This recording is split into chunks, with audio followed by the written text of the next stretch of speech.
Hello students, welcome to Canonical classes. In this video we are going to study about bases. अभी तक हमने acids के बारे में पढ़ा, अब हम बेसिस के बारे में पढ़ते हैं कि व्हाट आर बेसिस क्या होते हैं. ठीक है, देखिए एसिड्स को रिकॉग्नाइज करने के लिए हमने उनका टेस्ट बताया था कि उनका जो टेस्ट है वो सार होता है. उसी तरह से अगर हमें बेसिस को आइडेंटिफाई करना है तो इनको कैसे कर सकते हैं. They can be identified on the basis of test by there. कौन सा टेस्ट होगा उनका? बाय देयर बिटर टेस्ट, बिल्कुल कड़वा टेस्ट होता है इनका, बिटर टेस्ट एंड सोपी टच. एक ये बहुत इंपॉर्टेंट प्रॉपर्टी है इनकी, सोपी टच. ठीक है, उसका जो टच होता है वो बिल्कुल सोपी होता है. फॉर एग्जांपल जैसे सोप है, सोप को अगर आप ऊपर से टच करते हो तो वो झाग सा आने लग जाता है ना. उसी तरह से जो भी आपके बेसिस होते हैं उनको अगर आप टच करोगे तो उनका टच हमेशा सोपी ही रहता है. ठीक है, या फिर हम सोपी टच बोले या फिर हम स्लिपरी टच बोले, एक ही बात है. ठीक है, तो दे can be identified by there bitter taste. उनका टेस्ट कड़वा है तो जो भी चीज कड़वी होगी जैसे कि बिटर गोड होगी या बिटर गार्ड हो गया, ये कुछ भी ऐसी चीज होगी. ठीक है, इस तरह के कोई भी चीज है या सोप है, किसी का भी अगर टेस्ट कड़वा है तो इट मीन्स उसके अंदर बेस प्रेजेंट है या वो सब्सटेंस खुद ही क्या है, बेस है. उसी तरह से हमने सेकेंड डेफिनेशन जो एसिड्स की बताई थी कि वो H पॉजिटिव रिलीज करते हैं in aqua solution. But in case of basis के केस में हम क्या बोलेंगे कि बेसिस को हम कैसे डिफाइन करेंगे. द सब्सटेंसेस, ऐसे सब्सटेंसेस, द सब्सटेंसेस which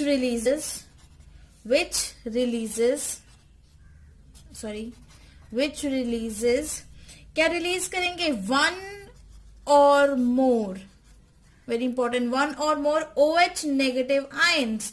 ठीक है, वहां पर H पॉजिटिव आयन रिलीज कर रहे थे, यहाँ पे क्या रिलीज करेंगे? OH नेगेटिव आयंस को रिलीज करेंगे. ठीक है, इन किसके अंदर? इन एक्वस सॉल्यूशन. एक्वस सॉल्यूशन क्या होता है? ऐसा सॉल्यूशन जिसमें वाटर आपका एज अ सॉल्वेंट वर्क कर रहा है. ठीक है, तो क्या हमने क्या बोला कि बेसिस को कैसे डिफाइन कर सकते हैं? बेसिस में भी define as the substances which releases one or more OH negative ion in aqueous solution. अगर एक्वस सॉल्यूशन के अंदर OH नेगेटिव आयन को रिलीज कर रहा है, इट मींस वो क्या है? बेस. क्योंकि हर बेस को आप उसको टेस्ट करके नहीं बता सकते, because bases are corrosive in nature for your skin, for your body, है ना.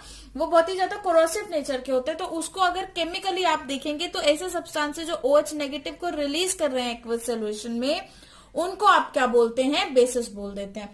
ठीक है, अब यहां पर एक इंपॉर्टेंट चीज होती है, जितने भी वाटर सॉल्युबल बेसिस होते हैं, वाटर सॉल्युबल बेसिस, उनको बोला जाता है आर नोन एज, उनको किस नाम से जाना जाता है? अल्कली. ठीक है, वेरी इंपॉर्टेंट. जितने भी आपके वाटर सॉल्युबल बेसिस होते हैं आप उनको अल्कलीज बोलते हो. फॉर एग्जांपल जो वाटर में इजिली से डिसॉल्व हो जाते हैं, जैसे कि हो गया NaOH हो गया, है ना, KOH हो गया, एक्सेट्रा. इस तरह के कोई भी बेसिस जो होते हैं वो आपके अल्कलीज होते हैं. और यहाँ पे हमेशा आपने एक पॉइंट वेरी इंपॉर्टेंट है कि जितने भी अल्कलीज होते हैं वो बेसिस हो सकते हैं, लेकिन all bases are not alkalis, है ना.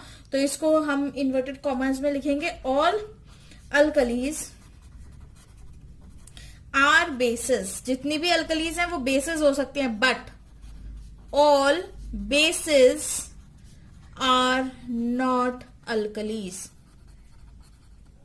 ओके, सभी अल्कलीज आपकी बेसिस हो सकती हैं लेकिन सभी बेसिस आपकी अल्कलीज नहीं होंगी. क्लियर है ये बात? Very important.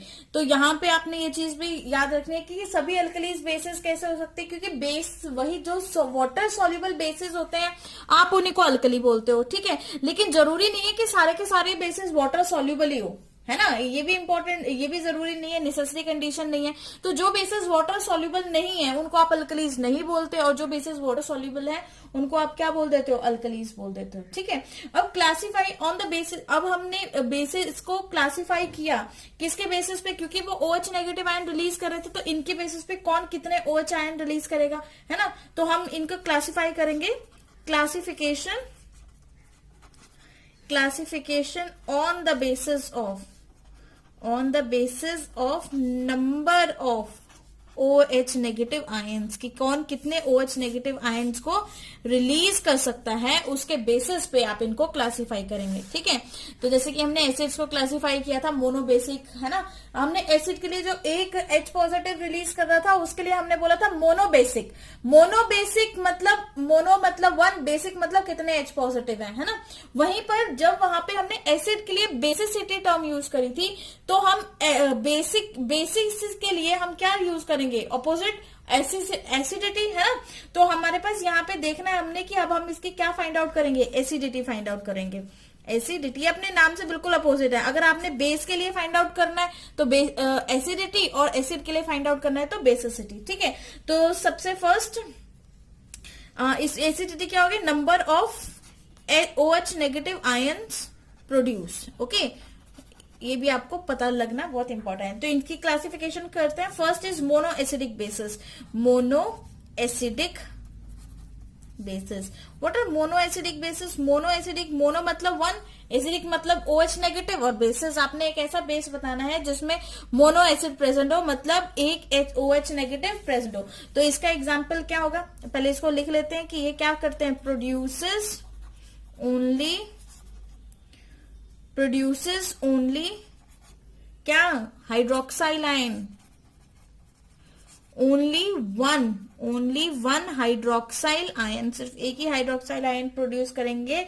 फॉर एग्जाम्पल, इसका एग्जाम्पल तो बहुत इजी है, जैसे कि NaOH सोडियम हाइड्रोक्साइड हो गया, या फिर हम KOH ले लें। ठीक है, तो NaOH को कैसे ब्रेक करेंगे, देखो NaOH अगर ब्रेक करता है तो कैसे करता है, Na positive plus OH negative. उसी तरह से अगर हम KOH को भी ब्रेक करके देखें तो KH कैसे ब्रेक करेगा, K positive plus OH negative. तो यहाँ पर भी 1 है, यहाँ पर भी 1 है, तो इसीलिए ये क्या कर रहे हैं, 1 OH नेगेटिव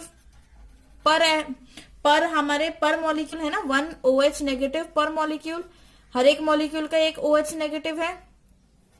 तो इसलिए इसको क्या बोलते हैं, ऐसे कंपाउंड्स को आप क्या बोलोगे, दीज आर मोनो एसिडिक। क्या बोलेंगे, these are mono acidic bases. Next category is di acidic, है ना, di acidic bases. Di acidic bases, di acidic bases क्या होंगे, ऐसे बेसिस जो क्या प्रोड्यूस करेंगे, 2 OH नेगेटिव आयन, है ना। तो इसको हम यहाँ पे लिख देते हैं, प्रोड्यूसेस 2 OH नेगेटिव आयंस पर मॉलिक्यूल, मतलब हर एक मॉलिक्यूल आपका 2 OH नेगेटिव आयन को रिलीज करेगा। जैसे कि फॉर एग्जांपल, अगर मैं एग्जांपल दूं इसका, जैसे कि MgOH होल ट्वाइस, तो MgOH होल ट्वाइस है, ठीक है, या फिर CaOH का होल ट्वाइस है, इस तरह का कोई भी मॉलिक्यूल, या BaOH का बेरियम हाइड्रोक्साइड हो गया, this is magnesium hydroxide, calcium hydroxide and barium hydroxide. Okay, तो इसको ब्रेक करके देखते हैं, MgOH का होल ट्वाइस मतलब ये OH 2 है ना, होल ट्वाइस किसे बोलते हैं, जब ये ब्रैकेट लगा के आप 2 लगा देते हो। तो देखिए MgOH होल ट्वाइस कैसे ब्रेक करेगा, Mg 2 positive plus 2 OH negative, इसी तरह ब्रेक करेगा, क्योंकि Mg तो एक ही है, तो एक ही है जिसके ऊपर 2 पॉजिटिव चार्ज होगा। ठीक है, और OH जो है वो 2 है, तो इसलिए हमने 2 OH लगा दिया, क्योंकि OH के ऊपर सिंगल नेगेटिव होता है। तो 2 नेगेटिव करने के लिए मुझे क्या करना पड़ेगा, आगे 2 लगा दिया, ताकि हमारे 2 OH नेगेटिव एक मैग्नीशियम के साथ जुड़ सके। उसी तरह से अगर मैं कैल्शियम हाइड्रोक्साइड की बात करूं तो इसको भी Ca2 positive plus 2 OH negative, और बेरियम हाइड्रोक्साइड BaOH का होल ट्वाइस, इसको भी हम क्या लिखेंगे, Ba2 पॉजिटिव प्लस 2 OH का नेगेटिव। ठीक है, ये आप कैसे। और थर्ड कैटेगरी की तरफ अगर हम मूव करते हैं तो नेक्स्ट टर्म जो हमारी आती है that is try acidic basis. Try acidic bases, what is try acidic basis? Try acidic bases क्या होंगे, जो कि प्रोड्यूस करेंगे, प्रोड्यूसेस 3, कितने प्रोड्यूस करेंगे, 3 OH नेगेटिव आयंस पर मॉलिक्यूल, मतलब एक मॉलिक्यूल जो है वो आपके 3 OH नेगेटिव आयन को प्रोड्यूस कर रहा है। फॉर एग्जाम्पल, जैसे कि एग्जाम्पल देखो इसका क्या है हमारे पास, AlOH का होल थ्राइस, तो ये कैसे ब्रेक करेगा, AlOH का होल थ्राइस कैसे, Al पे पावर 3 पॉजिटिव रहेगा प्लस आपका 3 OH पे नेगेटिव आ जाएगा। ठीक है, ये होगा। एक और एग्जांपल देखते हैं, OH का होल थ्राइस, है ना, आयरन हाइड्रोक्साइड, पहले वाला था aluminium hydroxide, this is iron hydroxide, तो ये भी क्या होगा, Fe पे पावर 3 पॉजिटिव प्लस, ठीक है, प्लस 3 OH पे क्या होगा आपका नेगेटिव चार्ज। ठीक है, तो इस तरह से आपने क्लासिफिकेशन कर दी ऑन द बेसिस ऑफ एसिसिटी। एसिसिटी क्या थी आपकी, एसिसिटी सिंपल थी, कितने OH नेगेटिव रिलीज कर रहा है कोई भी कंपाउंड या कोई भी मॉलिक्यूल। ठीक है, अब इनकी स्ट्रेंथ के बेसिस पे अगर हम डिफाइन करें तो स्ट्रेंथ के बेसिस पे हम कैसे डिफाइन कर सकते हैं, on the basis of strength, on the basis of strength, on the basis of strength, strength के बेसिस के ऊपर हम इनको दो कैटेगरी में डिवाइड करते हैं। एक हमारा आता है strong acids, sorry strong bases, ठीक है, and second one is weak bases, weak bases. ये भी बिल्कुल उसी की तरह हम इसको डिफाइन कर सकते हैं कि स्ट्रॉन्ग बेसिस कौन से होंगे, they undergo complete ionization in aqueous solution, है ना। ये स्ट्रॉन्ग बेसिस हम किसे बोलेंगे, जो they undergo complete ionization in aqueous solution. Okay, aqueous solution के अंदर जो कंप्लीट आयनाइजेशन करेंगे आप उनको क्या कह देते हो, स्ट्रॉन्ग बेसिस बोल देते हो। जैसे कि फॉर एग्जांपल, अगर मैं किसी एग्जांपल की बात करूं, जैसे कि NaOH हो गया, ठीक है, कॉमा KOH हो गया, इस तरह का कोई भी सॉल्यूशन हो गया, है ना। वहीं पे अगर हम वीक बेस की बात करें तो इनमें क्या होती है, यहाँ पे कंप्लीट आयनाइजेशन थी तो इनके अंदर क्या होगी, इनकम्प्लीट, है ना। तो हम इसको ऐसे लिख सकते हैं, दे अंडरगो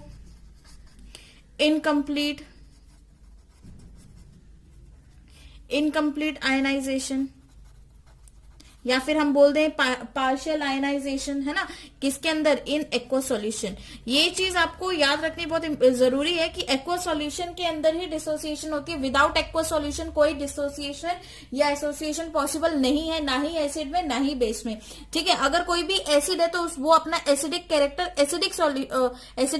एक्वस सॉल्यूशन में ही शो करेगा, H पॉजिटिव को रिलीज करके। उसी तरह से कोई भी अगर बेस है, आपका बेस है, तो वो OH नेगेटिव रिलीज करेगा एक्वा सॉल्यूशन में, तभी हमें पता लगा वो बेस है। ठीक है, तो वीक एसिड का एग्जांपल देखो, वीक एसिड वो होंगे जो कंप्लीट डिसोसिएट नहीं होंगे, जैसे कि CaOH का होल ट्वाइस, ठीक है, या फिर हम इसको ले लें MgOH का होल ट्वाइस। इस तरह का कोई भी कंपाउंड है, ये कंप्लीट डिसोसिएशन आपकी शो नहीं करेगा। अगर हम आगे मूव करेंगे on the basis of concentration के बेसिस पे, कंसंट्रेशन के बेसिस पे हम देखें तो कंसंट्रेशन, जैसे हमने dilute acid and concentrated acid पढ़े थे, कंसंट्रेशन के बेसिस पे वहीं पे हमारे पास दो कैटेगरी आती है। एक होता है कंसंट्रेटेड बेस, ठीक है। कंसंट्रेटेड बेस क्या होगा, more amount of solute, more amount, यहाँ पे मोर अमाउंट होगा ऑफ बेस का अमाउंट ज्यादा होगा, and less amount of water का अमाउंट कम होगा, है ना। वहीं पे अगर हम बात करें कि डाइल्यूट के लिए, डाइल्यूट की कंडीशन में क्या करेंगे, लेस अमाउंट ऑफ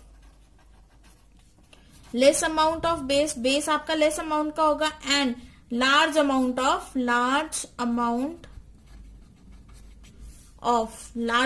ऑफ क्या होगा, वाटर हो गया। क्लियर है, तो ऐसे सब्सटेंसेस जिसमें लेस अमाउंट किसका है, बेस का है, और लार्ज अमाउंट वाटर का है, उसको डाइल्यूट बोलेंगे, डाइल्यूट बेसिस बोलते हैं, डाइल्यूट बेसिस का सॉल्यूशन बोलते हैं। ठीक है, और वो उसको कंसंट्रेटेड बेस किसे बोलेंगे, यहाँ पे बेस लिख देते हैं, कंसंट्रेटेड बेस किसको बोलेंगे, जिसमें more amount of base and less amount of आपका वाटर कंटेंट रहेगा।